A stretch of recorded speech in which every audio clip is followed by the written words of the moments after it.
Alrighty. Well, hello everybody. I know there's like nobody watching these, but I really don't care. So we're just gonna jump into Guild Wars 2 and I guess do some progress on my legendary crafting. I don't know about you guys, load screens have been crazy lately. Anyways, well, let's check to see what we have in the trading company.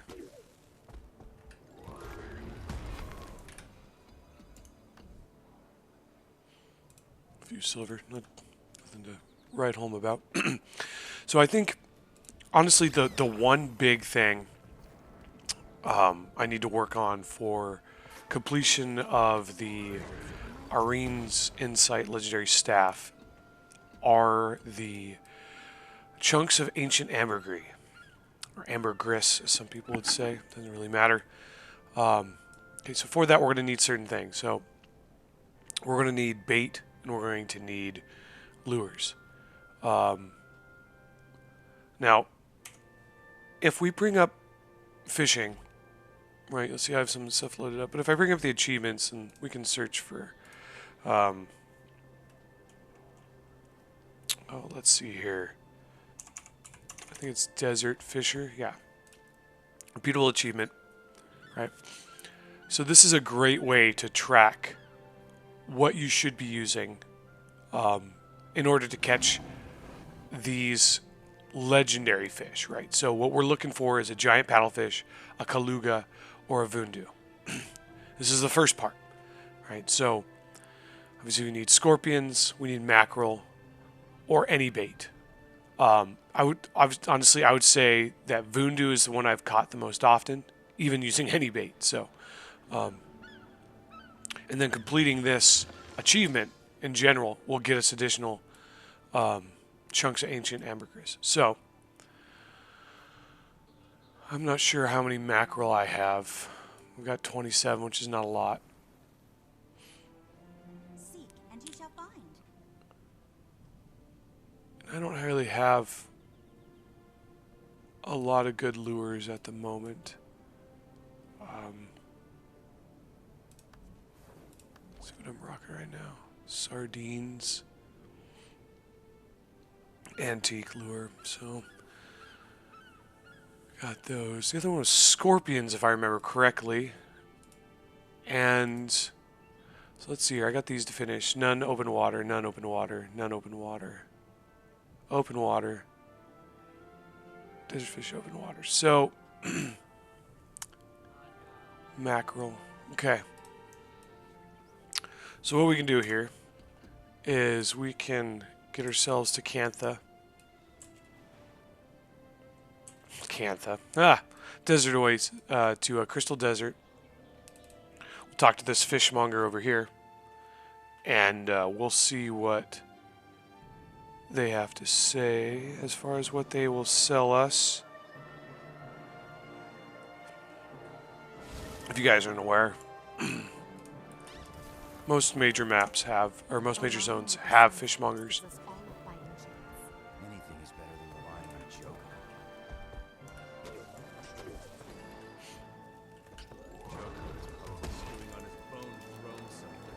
May as well paint a giant sun spear-shaped target on her. I could buy one more mackerel. All right, I'll take it.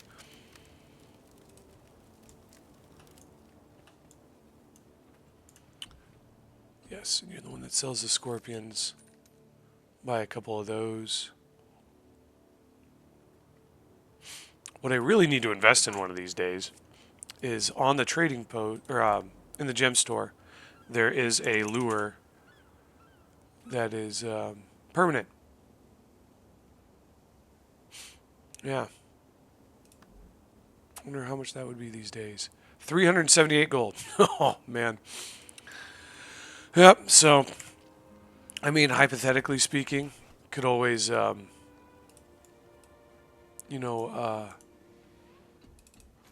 oops. Thank you. So that should be 150 of those. Alright, so we have that equipped already. We got some sardines in. Let's see if we can work on these right here and that. And I think that will get us 3 Ancient Ambergris. Now, if you're going after these guys, each one of these guys will drop at least one. Every once in a while, you might get one randomly. You might get one with these ascended fish. Now, step 2 is we're going to go into our looking for group. We're going to go down to season 4, and we're going to go to Domain of Kourna, and it's a fishing at 99 stacks. We're going to join that group. And I'm going to cheat. I'm going to use my recharging teleport to friend to get down there. Now, there's something else you should do before you do that.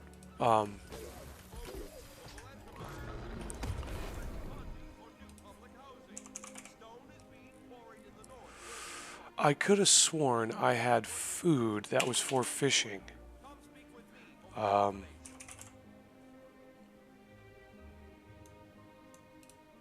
So, one of the options is this whitefish sushi, which gives you the 150 fishing power. Now, it only lasts for 30 minutes. So what I like to do is I'll grab my metabolic primers, which it looks like I put on different characters. So I'm going to grab those. It's probably on my Revenant.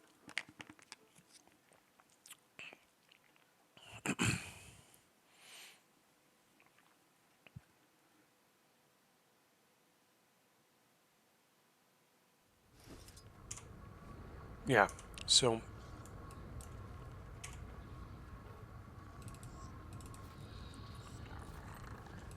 gonna make sure we have that over there. Now, honestly, if you have the birthday cake, right, that's the cheapest way of doing this.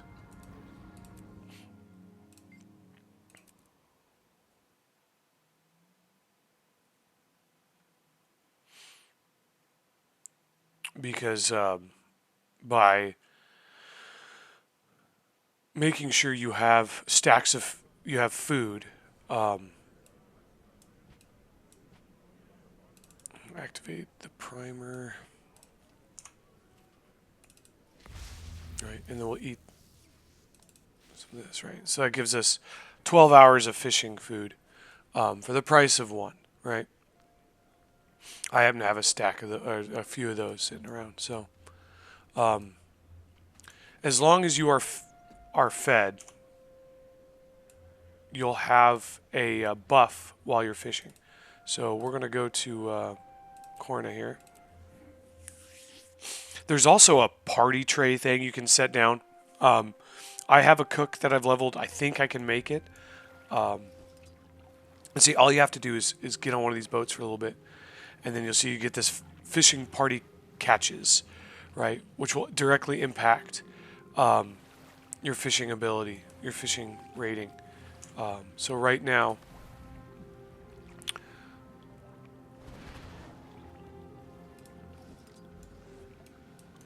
I'm at 750, right? So we're going to jump onto our skiff here. And that's going to maintain that fishing rating. And we'll do some fishing. I know, like, absolutely thrilling, right? This is the content we all live for.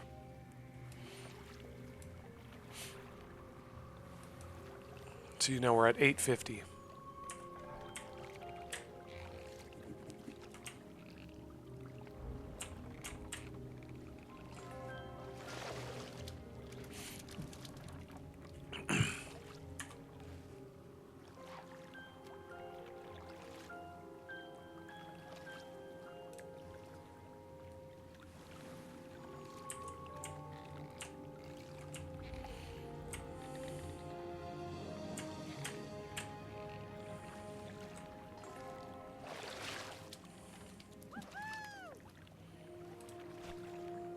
Now we're 900.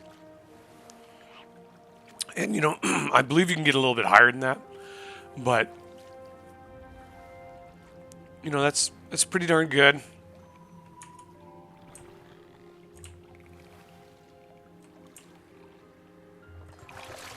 I'm sure there's a wiki page that has everything you need. Okay, so we're going to be looking at these 5 right now. We're just, so it's all open water stuff, not a specific fishing fishing spot. See if we can get these things to drop for us. Finish this achievement. It'll refresh the achievement. And then we'll be able to... Yeah. See, it just pops the Massier.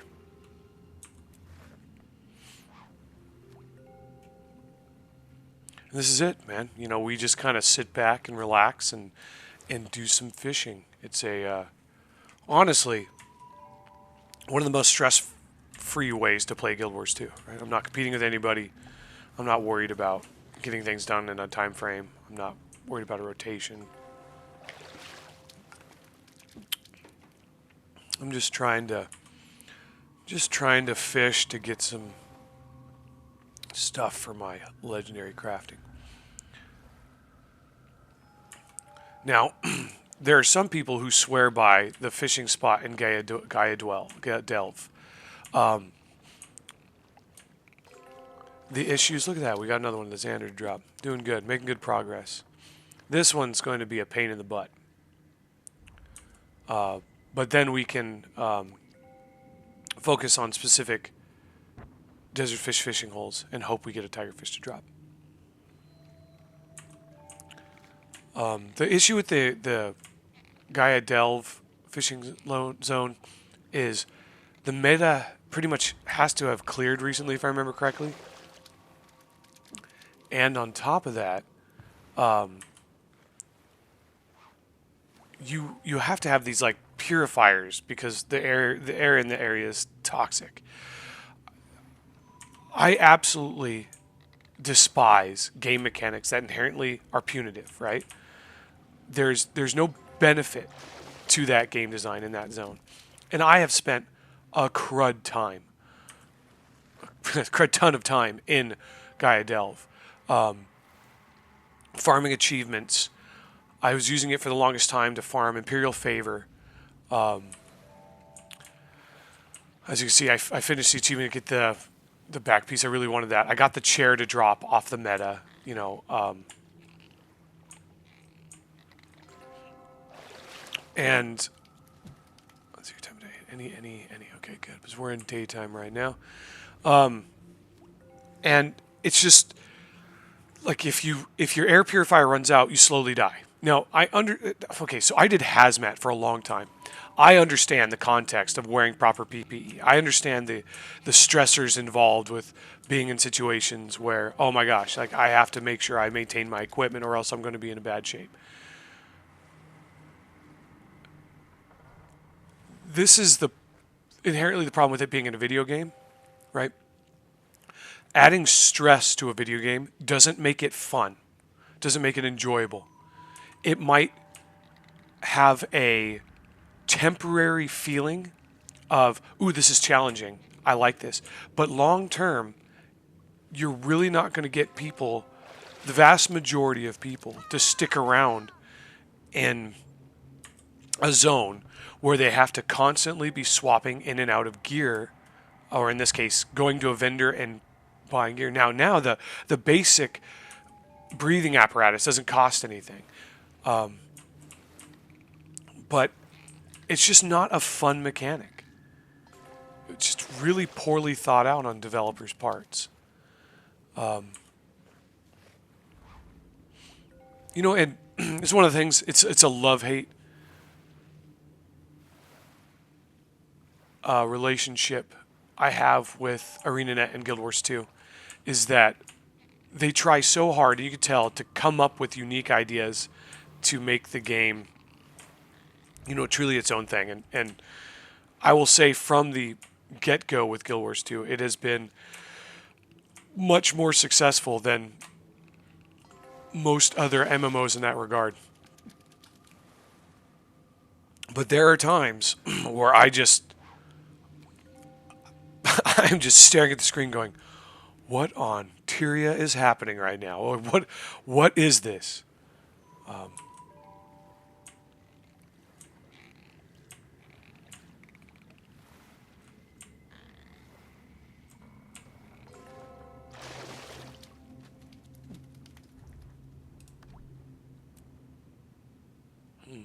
Oh, I changed baits this way. Alright, lungfish, any. And this is that fishing on a full tank I was talking about, where it ups your fishing score by additional 100. So yeah, there's some things you can do to really be ahead of the curve.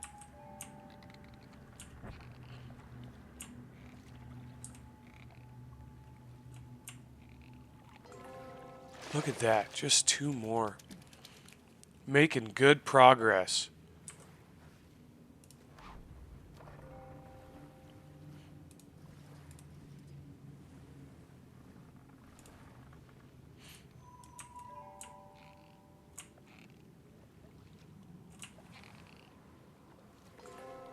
Oh, look at that.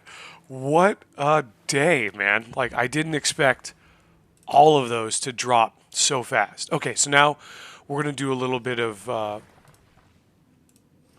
swapping out here. We're going to switch the sardines for scorpions.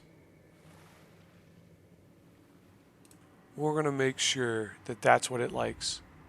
Nope, it's mackerel. I totally meant to do mackerel. Alright, so hopefully these 27 mackerel will give us a shot. Alright, so sometimes there is an additional fishing hole down here. There it is. Graphics got a little choppy there.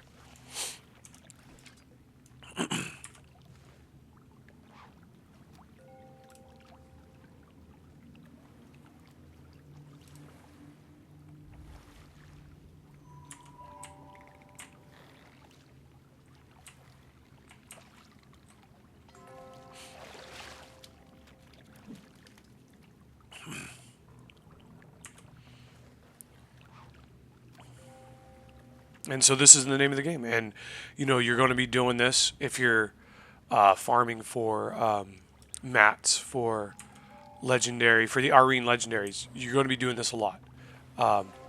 The other option is you can do Leviathan in 3 different maps now. You have, or Levi as you'll see them. You have it in New Koenig. You have it in Seitung Province, and you also have it in Janthir Savari maps, where you can fish until the adolescent Leviathan shows up, and then you group up and you kill that, and you're guaranteed a chunk of Ancient Ambergris from it. I think you can get like 5 to 7 of them a day or something like that. The reason I do this is that this drops other things as well that are merchantable, you know, or vendorable, as well as building up all the stacks of fish. If you're into cooking, can help you to craft more of the food for improved improved fishing power. You know, I never thought I'd say that in my life, that I'm looking to improve my fishing power, but you know, it is what it is. And so that's pretty much what we're doing here.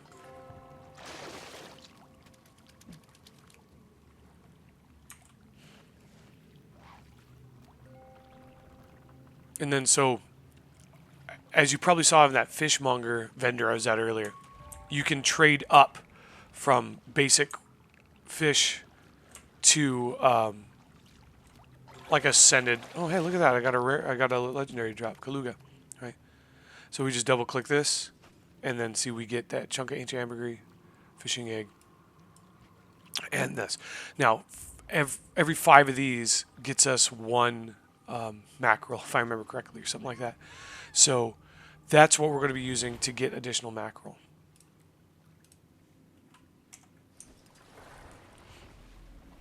Some people, because they're obsessed with speed, are going to be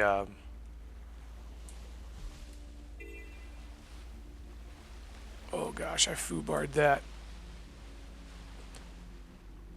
Jumping off and on their mounts to min-max their,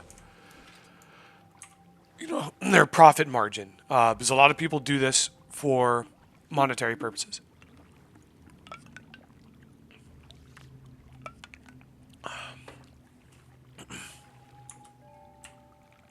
I'm not really sure what they're after. It could be specific items, but I'll tell you one thing: it is not a quick way of getting gold to buy legendaries. You know, if your legendary is selling for 2,000 gold, that means you got to catch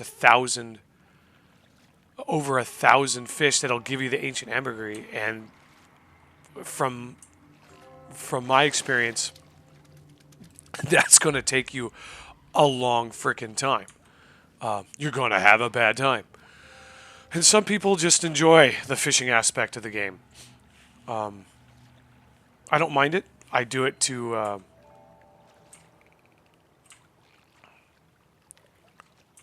don't know, to just make progress in these legendaries. I have to go to work here in a little bit, so it allows me to kind of unwind and de-stress and not think about things before I go into work, which is nice. And gives me an opportunity to make these dumb videos that nobody watches, which is fine.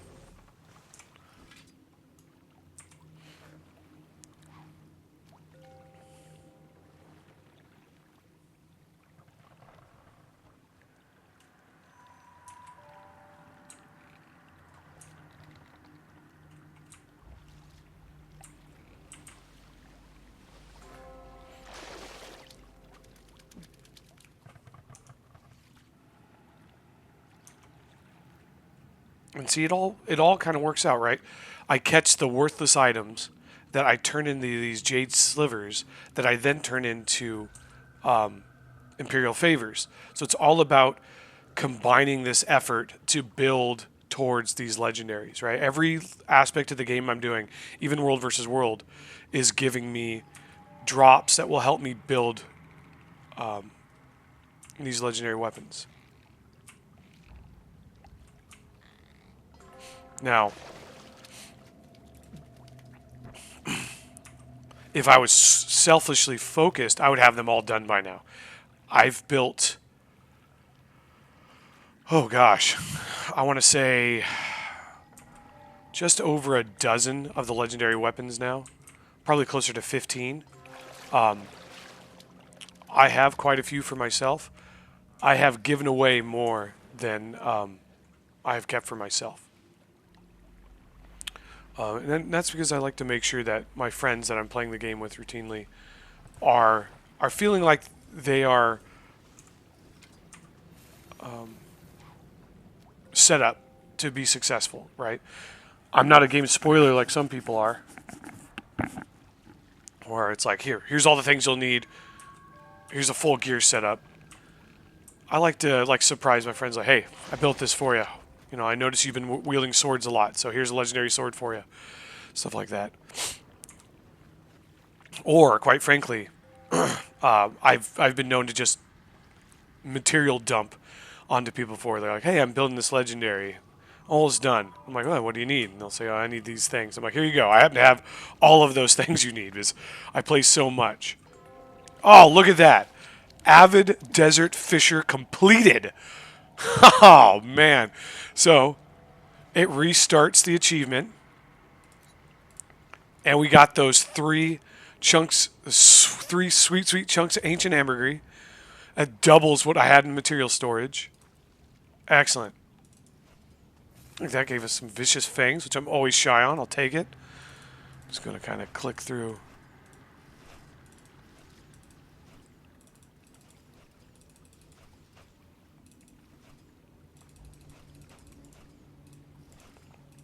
Break down all of our fishies here.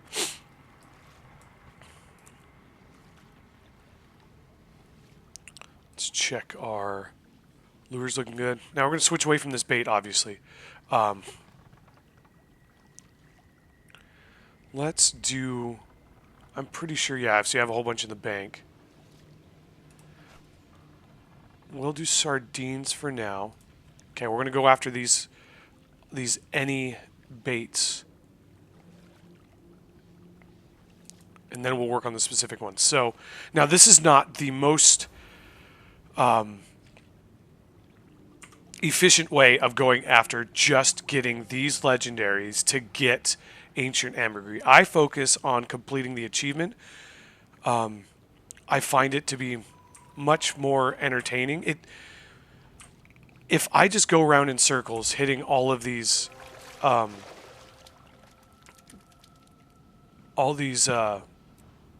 desert fishing holes, I don't want to say I'm going to lose my mind, but I'm not going to be having a good time, right? I'm definitely not going to be enjoying myself. So what I'd rather be doing is focusing on getting drops off this achievement. You know, it's like checking off lists. You know, that feels good to get things done off a list, right? So it's just my methodology here. You get these little dopamine drops and that, hey, look at you're making progress. You know, I'll take it.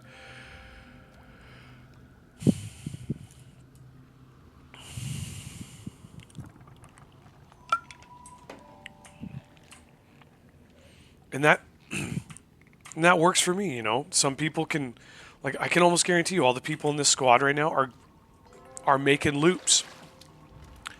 Just getting everything that they can, and getting as many of these to drop. I mean, I've done loops before where I've gotten, you know, a legendary off of almost every single fishing hole, desert fishing hole here. That feels amazing. You know, it's great when you have, like, at one point I had like 80 chunks of ambergris. I was working on the legendary greatsword. I needed, you know, 20 more, and I got 15 to drop in like 30 minutes. And I was stoked, you know, that was a good feeling. But that's not replicable, right? That is the exception. That's the outlier. And I'm not going to chase that. I understand that's going to set me up for failure in regards to enjoying my playtime. So on days like today where I'm not really feeling like doing anything too intense, and I'm not feeling like, you know, just wasting my days away in World versus World, which is not a waste, you know, but you know, just solo taking towers and keeps with a golem, because that's my go-to these days.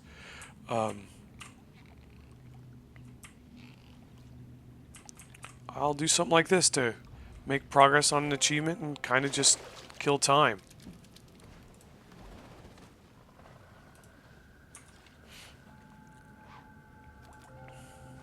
Though I'm really close to finishing another Avenger.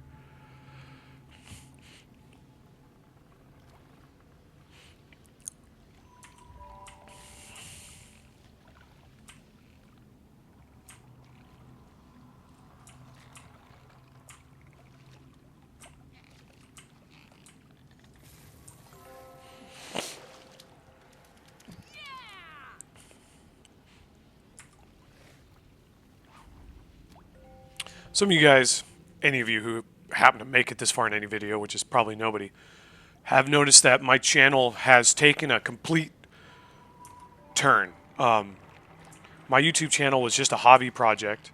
It still is. But it was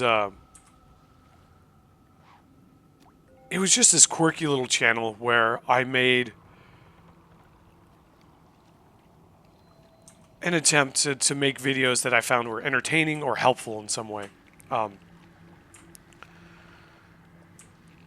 There were some in the past I published that were based upon my collegiate studies, collegiate work, which I don't have publicly viewable anymore. And that was the whole crux of it, right? I never really had a very stable internet connection most of the places I lived. I lived very much in secluded rural parts of the American Southwest. And now I find myself in the Pacific Northwest. It's highly political up here, where I can focus more on making videos with a good, stable internet connection. I can actually upload on a timely basis. And yeah, so I've decided to, for 2025, I'm going to use my free time to just drop content almost daily, if not daily, minimum 3 days a week.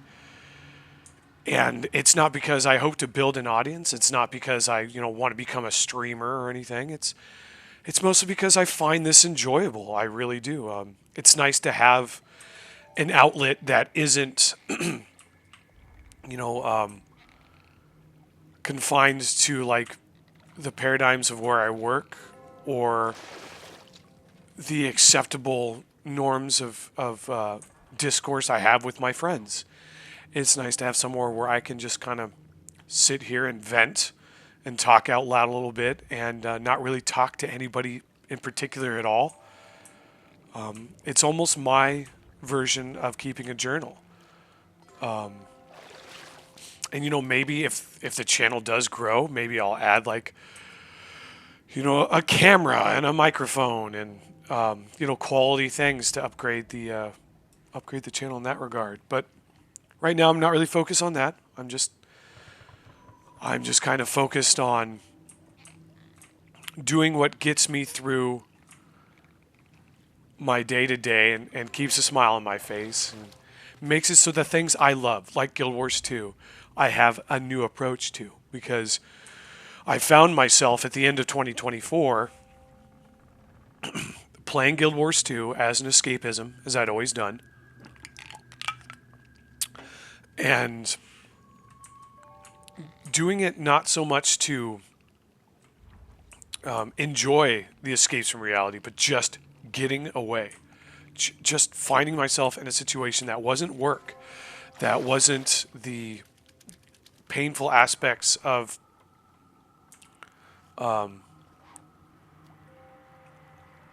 still have a couple of open waters left.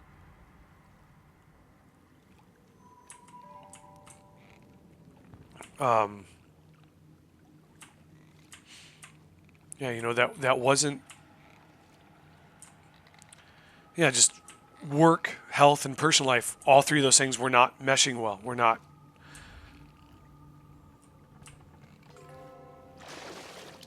Okay, one more. That's desert fish as well. Okay, so now we're going to swap over to hitting the fishing holes because we have all the open water ones done.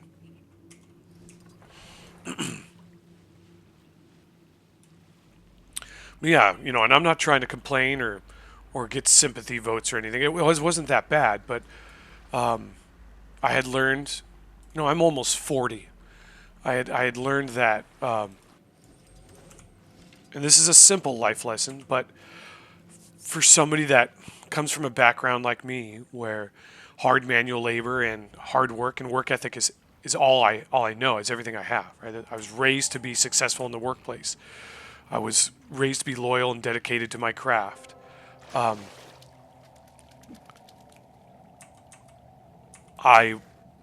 found myself in a new career that I absolutely love a couple of years ago, working long hours, stressful situations, and working alongside coworkers that aren't always focused on what's best for the team. Of course, you get that everywhere, but for doing what I do, you'd think that wouldn't be an issue. But anyways, I needed to really focus on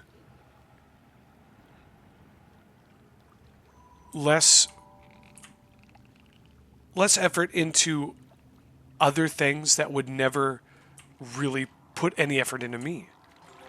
It's a big failing in my life. I have dedicated myself to every career, every job I've ever had, above and beyond what is requested, what is required, in order to. I don't care if I'm successful at work. I want what we're doing to be successful, to be beneficial, and for those that it impacts, and I've come to realize I can still take that perspective, but I can do it in a way that's healthy for me as well. So this year, I'm going to focus on building this channel up as a means of me just like expressing some of the thoughts and ideas I have, and really pushing to, put some thoughts out there into the world, and help people out with the games I love. I wish I'd started with Guild Wars 2 earlier. I have so many learning lessons. There's so many times where I could have clipped videos to be like, "Hey guys, don't do this. Don't be this person. Don't make this mistake. Don't waste your time doing this." Or and I'm not the best player at any game I play. I've sunk a lot of time into Guild Wars 2, not because I'm the best at it, but because it appeals to me. The art style is amazing. The music is incredible. The gameplay and the aspects of the game, I just absolutely love. This is the only game where I've ever enjoyed fishing. I sunk a good amount of time into World of Warcraft when I was a kid, and use my lure up.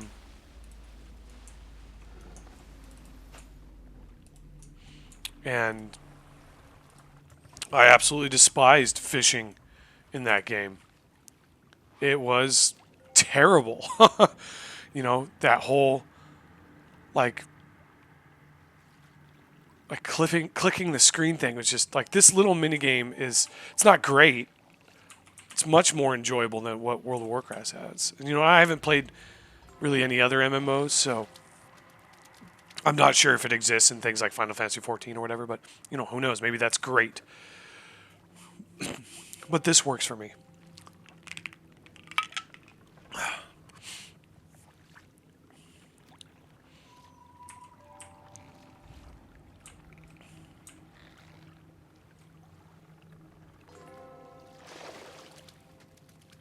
Making progress, almost halfway done.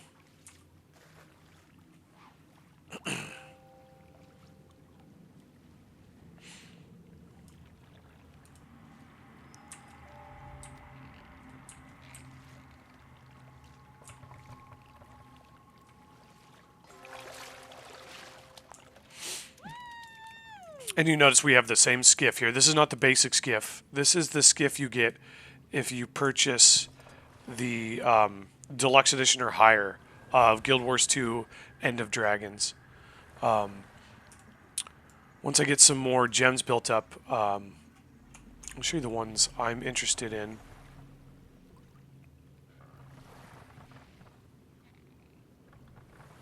Could have sworn they had a category. So I like how now they have a whole bunch of skiffs on here all the time. This is the one I'm interested in. It's a Dreadnought. I have been slowly collecting all of the Jade Tech stuff somehow. So this would be a nice purchase as well to complete my Jade set. But not really too hell-bent about it. This character used to be completely decked out in the Jade stuff. I was really sold on the... Can you reset the cooldown on fish after every catch?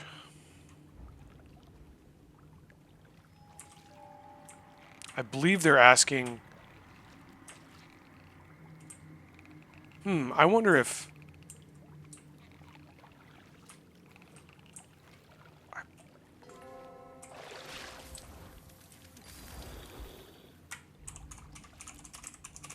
in a convenient...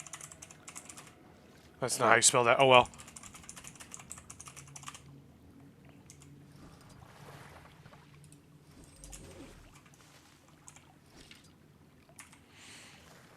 I mean, you might be able to weapon swap. But I don't think you can even jump out of that animation. I think you're talking about that. When you catch a fish, right? So these min-maxers, they're really concerned with time, right? They're trying to maximize... Yeah, they're trying to maximize how many of the legendaries they can catch per minute to maximize their gold to minute ratio. I'm not too stressed about that. Like, I always seem to have somewhere in the 300s to 400s of gold minimum. There have been times where I've gotten up to the 4,000s. Because I was either farming or I think I've sold at least one or two legendaries because they were with the new Wizard Vault system, and you get the seasonal. I don't know what they're called anymore off the top of my head. The chests that allow you to build a legendary more easily. I've built ones I've already made myself in the past, like the rifle, the Generation 1 rifle, Predator, Juggernaut, the hammer. These are things where I'd already built them. Hammer and rifle are main weapons for engineer. This was my main for years.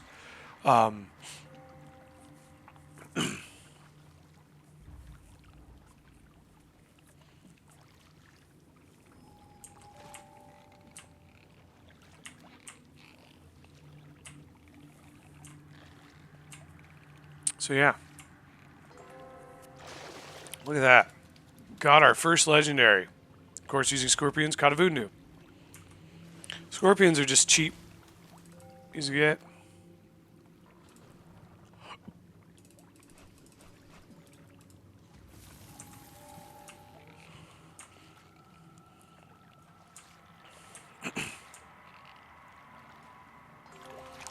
So yeah, if you are one of those people where you're going to min-max, and you are, I'm going to jump. I'm going to mount jump between each desert fishing hole.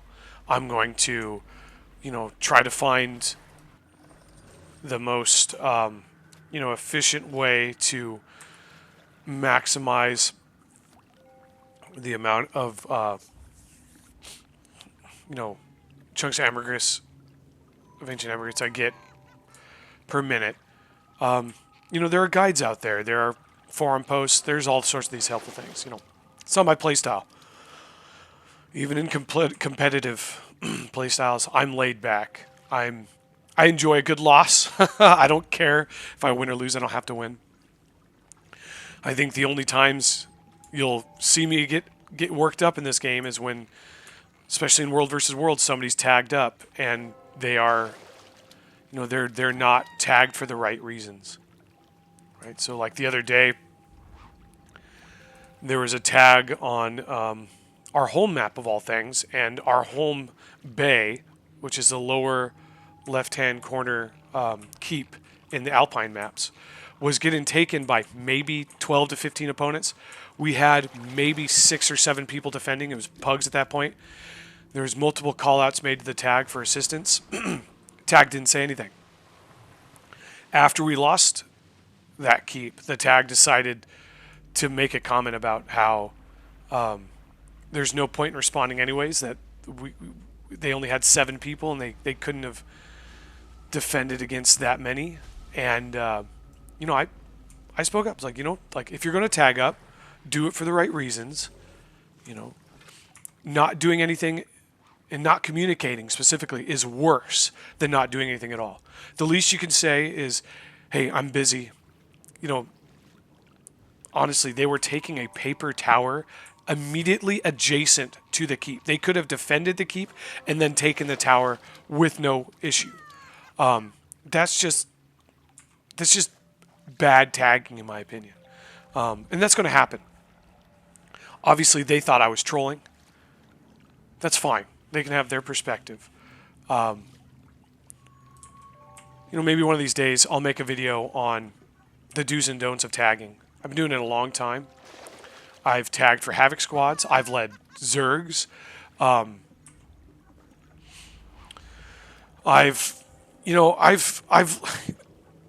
tagged up for groups of 4 or 5 people, and we've absolutely just ran circles around Zergs. It's the definition of a Havoc squad, right? That's what I love doing, is, especially when it's a known fight guild, and they're looking to just destroy. And you're just keeping them on their toes the entire time. Sending out false flags and, hitting targets that... Oh, there's not one up here this time. Usually there is. It's sad.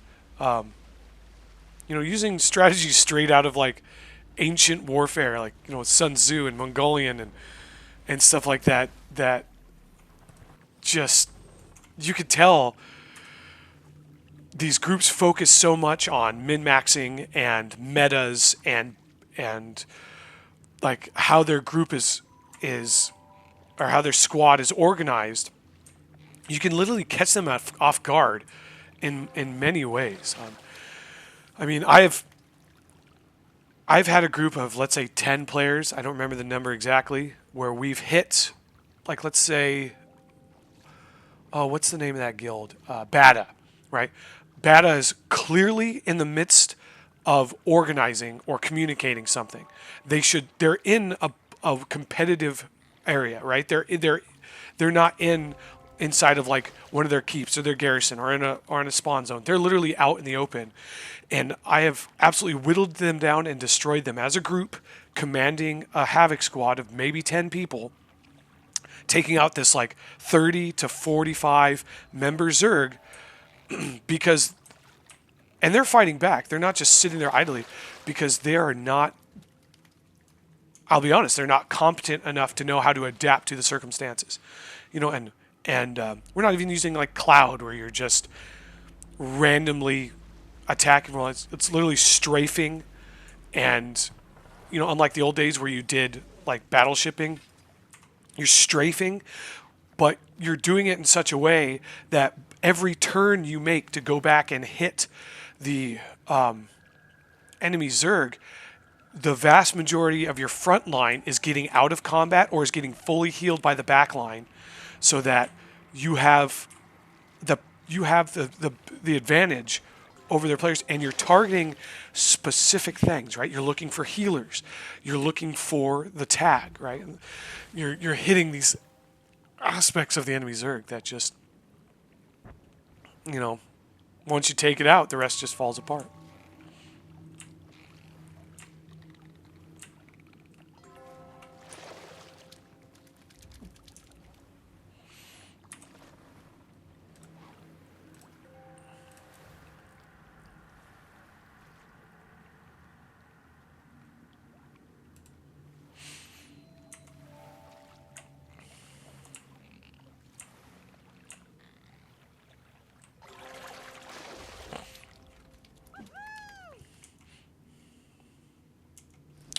Yeah, I get on rants about world versus world.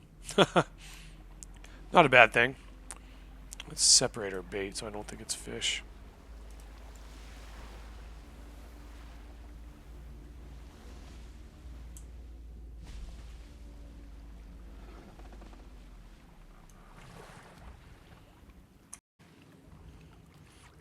Alrighty, sorry for the weird skip there. I had to step away for a second.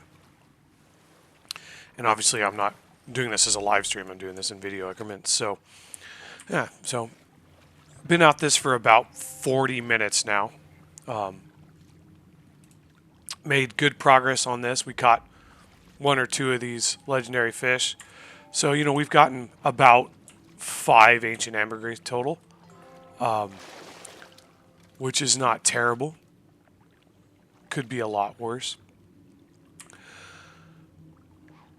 So we'll put maybe another 10 minutes into this or so, and see what we can get out of it, and then call it a day and pick it up another time. But yeah, so you know, I always tell people, look at that, making great progress with any MMO, and this especially goes for Guild Wars 2. Making progress at your own rate, pacing yourself, and realizing it's a marathon, right? There are so many friends I have that are, just the way they play video games is they jump from one fad to another, to another, to another, right? And for them that works. And there's nothing wrong with that. The thing that always cracks me up, though, is a lot of them will look at like either my World of Warcraft account, even my Star Wars The Old Republic account, but most specifically my Guild Wars 2 account. And they'll be like, man, like, how do you have this? How do you have that? Like, where does all this come from? And frankly, what it comes down to is that, I treat it like a marathon. I absolutely love this game. I literally have the logo tattooed. The Guild Wars 2 logo is tattooed on my shoulder. That's how much I love this game. It's not something that I haven't taken time away from. Early Guild Wars 2 was a monstrosity of an MMO in many ways, and the goods and bads that come with that. There's what I would consider the healthy level of addiction, and back then there was not a lot of positive to keep me in the game, so I came and went. Like, I played more WoW than I did Guild Wars 2. And then I had a career that really took me away from video games, and I was working on getting my education done and all these things that greatly limited, what I could do. And then I was living in this rural mountain cabin, secluded mountain cabin, where I maybe had a bar of cell phone service. So I would occasionally tether to play video games, but I couldn't do any group content, and so video games were my focus. But now that I've found myself in a career, comes with a good retirement, and something I hope to be doing for the rest of my life, I have the time and the resources to put into something like this. I have a computer that can stream and capture content for this game in a really, really just a really nice way. It's quiet, it's powerful. Yeah. And I know I've been all over the place today. I woke up, kind of felt like just playing some Guild Wars 2 and going on a rant. And so that's what we're getting today. So if there is anybody watching up to this point, if there's things you want me to talk about, or if there's things you want to know more about, or if there's things you're interested in, throw it in the comments. Let's have that interaction, and maybe we all can learn some things. But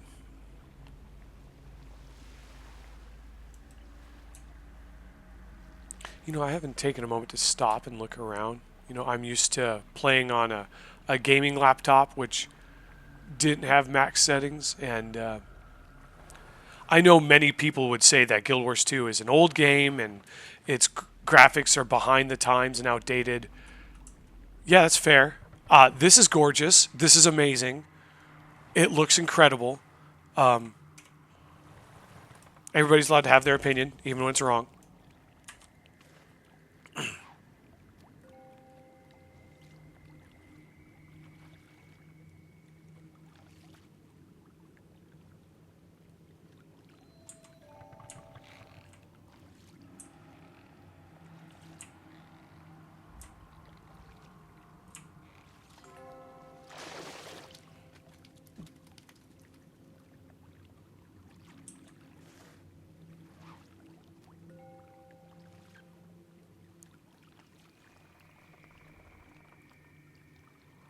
Oh, that person has the alchemist skiff up there in the upper right. That's pretty cool looking, not going to lie. It's pretty cool.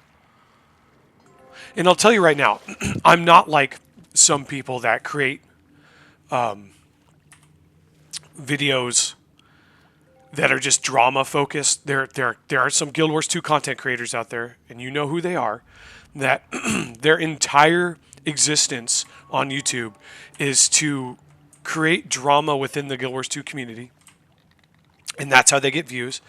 And in my opinion, there's nothing wrong with that. It's just deplorable. Be better than that. I'm also not a toxic positivity player. There have been so many times playing Guild Wars 2 where I have been one of the voices pointing out, hey, this sucks. Like, this is not good. Like, fix this. Or, I'm not a forum troll. I don't really spend any time on the forums.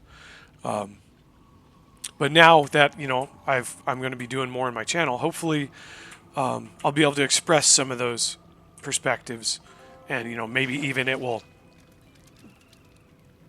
get somewhere. Oh, it's my alarm. Getting close to having to get ready for work.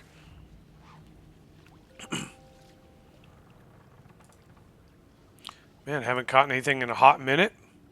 Still loaded up good there.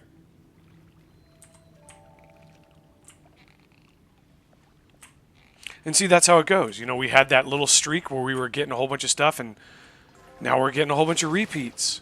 You know, and I'm still using scorpions, so still have yet to get that to drop. Yeah, so scorpions is still, we can get any of those with scorpions. The things we can't get are these two. So, you know, 4 out of the 6 remaining, we can get scorpions, so we'll stick with it as our bait. I like those odds. Yeah, we'll hit this hole, and, well, that's a statement that could easily be misconstrued. We'll hit this fishing hole, and then we'll move on to one more, and then I think we'll wrap this video up for the day. Some of you might have noticed that my video, as far as when they're dropping, my regularity is I'll record a video and then maybe a few days later, if not a week later, it'll post. And that's just so that as I'm playing and recording stuff, it gives me time to edit it if I need to, and then process it and get it dumped onto YouTube. That all takes time. It also allows me to catch any errors or problems that might occur. Like there's one video I made, it's a daily video, where somehow I had swapped the Guild Wars 2 audio output to a different method so it captured no game audio. And so I had to, by the time I had caught it, I was already processing the video on YouTube. So I had to add a whole bunch of YouTube available music to it. And of course, for some odd reason, their audio is just ridiculously loud. So I couldn't get it to, their basic editing tools weren't good enough to allow me to scale down that audio level to make it more reasonable. But whatever, you know, it's learning lessons, right? It's not important. I am not a professional streamer. I am not a professional editor. I have some very basic skills. My thumbnails are garbage, and I love it.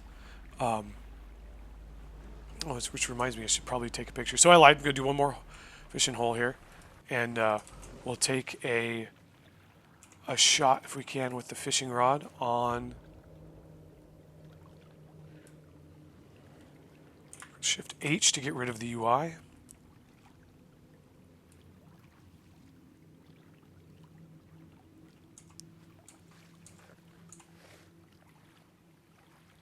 Oh, welcome aboard, bud.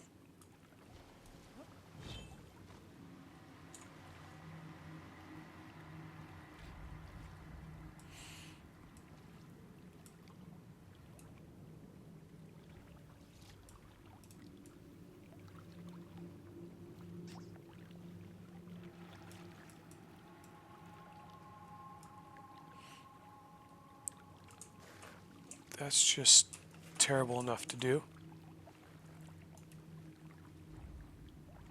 There we go. That's the one. There is our thumbnail for... Sorry if you heard that. Sorry, that was loud. That's our thumbnail for the video. That's done.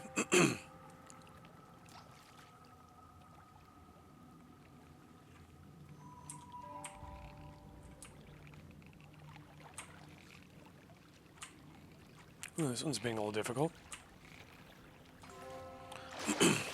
Thank you, Saiso Kuro, for helping me create that thumbnail. Your bright white arcane boat of fantasticalness is going to be prominently displayed. Appreciate your help there.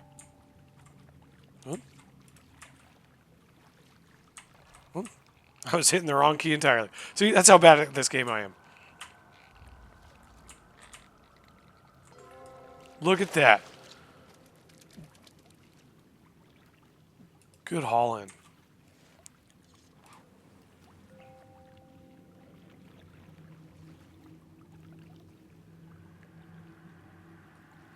One more scorpions. Got one last shot in this fishing hole. Let's see what we get. Let's hope for big money, big money, big money. Ah, nothing. Well, thank you guys so much.